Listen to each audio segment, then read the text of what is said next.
अस्सलाम वालेकुम रहमतुल्लाहि वबरकातुहू। कैसे हैं आप सब? आई होप आप लोग सब बहुत अच्छे होंगे, मज़े में होंगे। आज की वीडियो जो है वो बहुत इंपॉर्टेंट होने वाली है। आप लोग हमेशा सोचते होंगे कि हमेशा मैं बोलती हूँ बहुत इंपॉर्टेंट होने वाली। ऑब्वियसली जो चीज़ें हमारी लाइफ में इंपॉर्टेंट है मैं उन्हें इंपॉर्टेंट ही कहूँगी। जैसे कि आज की वीडियो जो गीबत चुगली के ऊपर है, और ये जो वीडियो है वो डॉक्टर इसरार अहमद साहब की वीडियो है, और आई नो आप लोगों को भी मेरी तरह बहुत पसंद होंगे उनके वीडियोस। तो स्टार्ट करते हैं वीडियो को। इससे पहले अगर आप लोगों ने मेरे चैनल को सब्सक्राइब नहीं किया है तो प्लीज़ सब्सक्राइब कर लीजिए, बेल आइकन को प्रेस करना बिल्कुल ना भूलें ताकि आपको नोटिफिकेशन जो है वो मिलते रहे। स्टार्ट करते हैं वीडियो को।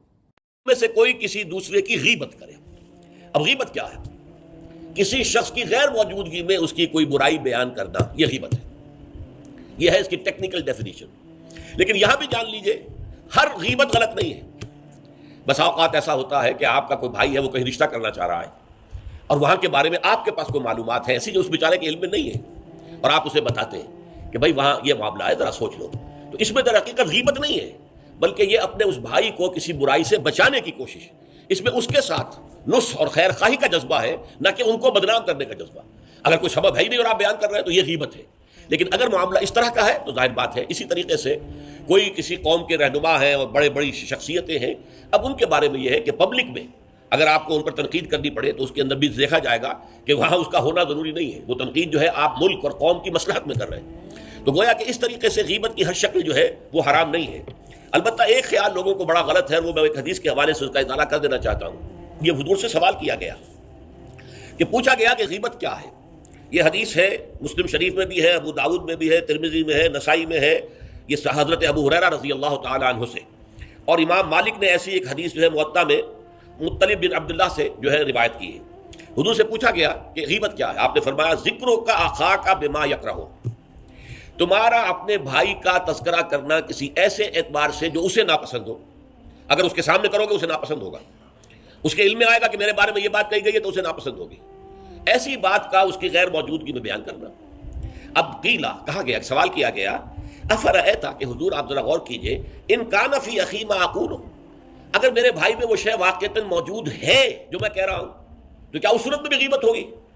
काला फरमाया हुजूर ने, गौर से सुनिए, इन कान फीह मा तक़ूलु फ़क़द इग़्तबत हो, अगर तो उसमें वो बुराई है जो तुम कह रहे हो तो तुमने गीबत की।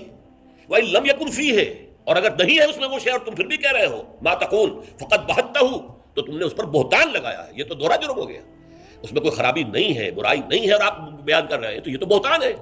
अलबत्ता किसी में कोई बुराई है, खराबी है, नक्स है, तो ये दर हकीकत जो है आपका उसकी गैर मौजूदगी में बयान करना, ये गीबत है।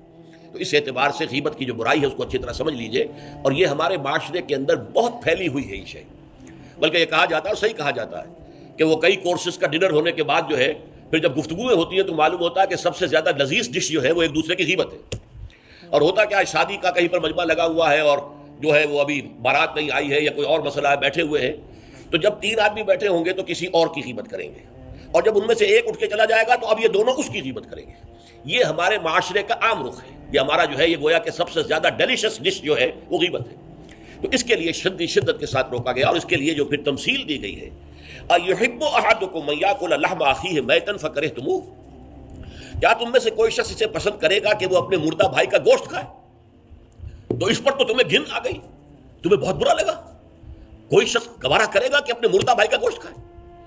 लेकिन सोचिए कि ऐसी तमसील क्यों दी गई। ये अल्लाह का कलाम है, बगैर किसी रब्त के। तमसील और तशबीह जो होती है किसी रब्त की बुनियाद पर होती है ना, वरना तशबीह और तमसील का फायदा क्या हुआ? रब्त क्या है? जैसे एक मुर्दा अपने दिफा पर के काबिल नहीं है। आप इधर से बोटी काट लीजिए, उधर से बोटी काट लीजिए, पड़ा मुर्दा है, आप पूरी इख्तियार के साथ जहां से चाहे उसकी बोटी उड़ा लें। अगर वो जिंदा हो तो हाथ लगाने देगा आपको जिस्म के अपने किसी हिस्से पर। बैन ही ये मामला है, आपका भाई मौजूद नहीं है और आप उसकी इज्जत पर हमला कर रहे हैं, मानवी शख्सियत पर हमला है। इस जिस्म की निस्बत मानवी शख्सियत ज्यादा कीमती है, ज्यादा अहम है। आप उसकी मानवी शख्सियत पर, उसकी इज्जत पर हमला कर रहे हैं, और वो कादिर नहीं है दिफा करने पर। अगर वो होता और बात करते, और ये चीज पसंदीदा है, अगर आप पब्लिक के अंदर उसके मुंह पर कहिए बात तो मालूम होगा। बल्कि इसमें जो पसंदीदा तरीन बात है वो ये है कि किसी भाई का कोई ऐब है, अलहदगी में जाकर बताओ, भाई तुम्हारे अंदर मुझे ये नक्स नजर आ रहा है, बुरा ना मानना, मैंने तुम्हारी इस्लाह के लिए कहा है, मुझे तुमसे कोई कद नहीं है, दुश्मनी नहीं है। ये निहायत पसंदीदा बात है। इसको कहा गया अल मुस्लिम मिरातुल मुस्लिम, ایک مسلمان دوسرے مسلمان کے لیے آئینے کے مانند ہے. جیسے آپ آئینہ دیکھتے دیکھتے رہے یہاں کوئی داغ لگا ہوا ہے, دھبا لگا ہوا ہے, آپ اسے دھو دیتے ہیں, ہٹا دیتے ہیں. اسی طریقے سے ایک مسلمان کو اپنے مسلمان بھائی کے لیے آئینے کے مانند ہونا چاہیے کہ وہ اسے اس کی خرابیوں پر, اس کی برائیوں پر مطلع کر دے. لیکن یہ اطلاع جو ہے یہ ہوگی خلوص کی بنیاد پر, خیر خواہی کی بنیاد پر, اسے ذلیل کرنے کے لیے نہیں, اسے بدنام کرنے کے لیے نہیں, بلکہ یہ کہ اس کے سامنے علیحدگی میں, تنہائی میں بات کی جا رہی ہے.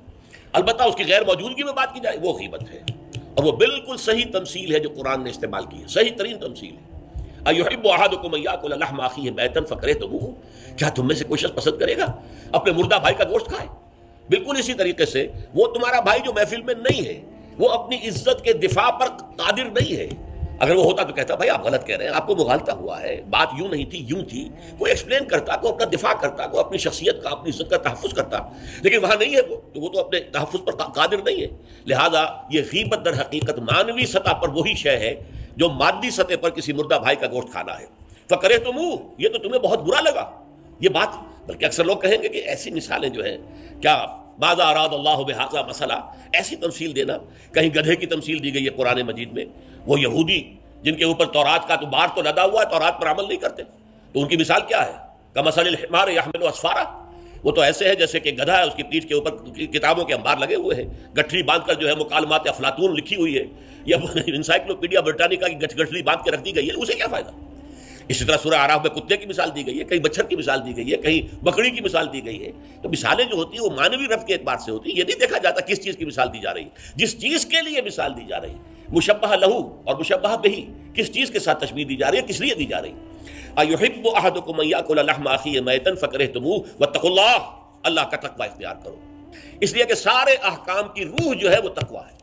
احکام دھرے رہ جائیں گے, رکھے رہ جائیں گے, کتابوں میں لکھے رہ جائیں گے, اگر اپنے اندر تقوی نہیں ہے, برائی سے بچنے کا ارادہ نہیں ہے, اللہ کے عذاب سے بچنے کا مستقل پختہ مصمم ارادہ نہیں ہے, تو کوئی فائدہ نہیں ان چیزوں کا.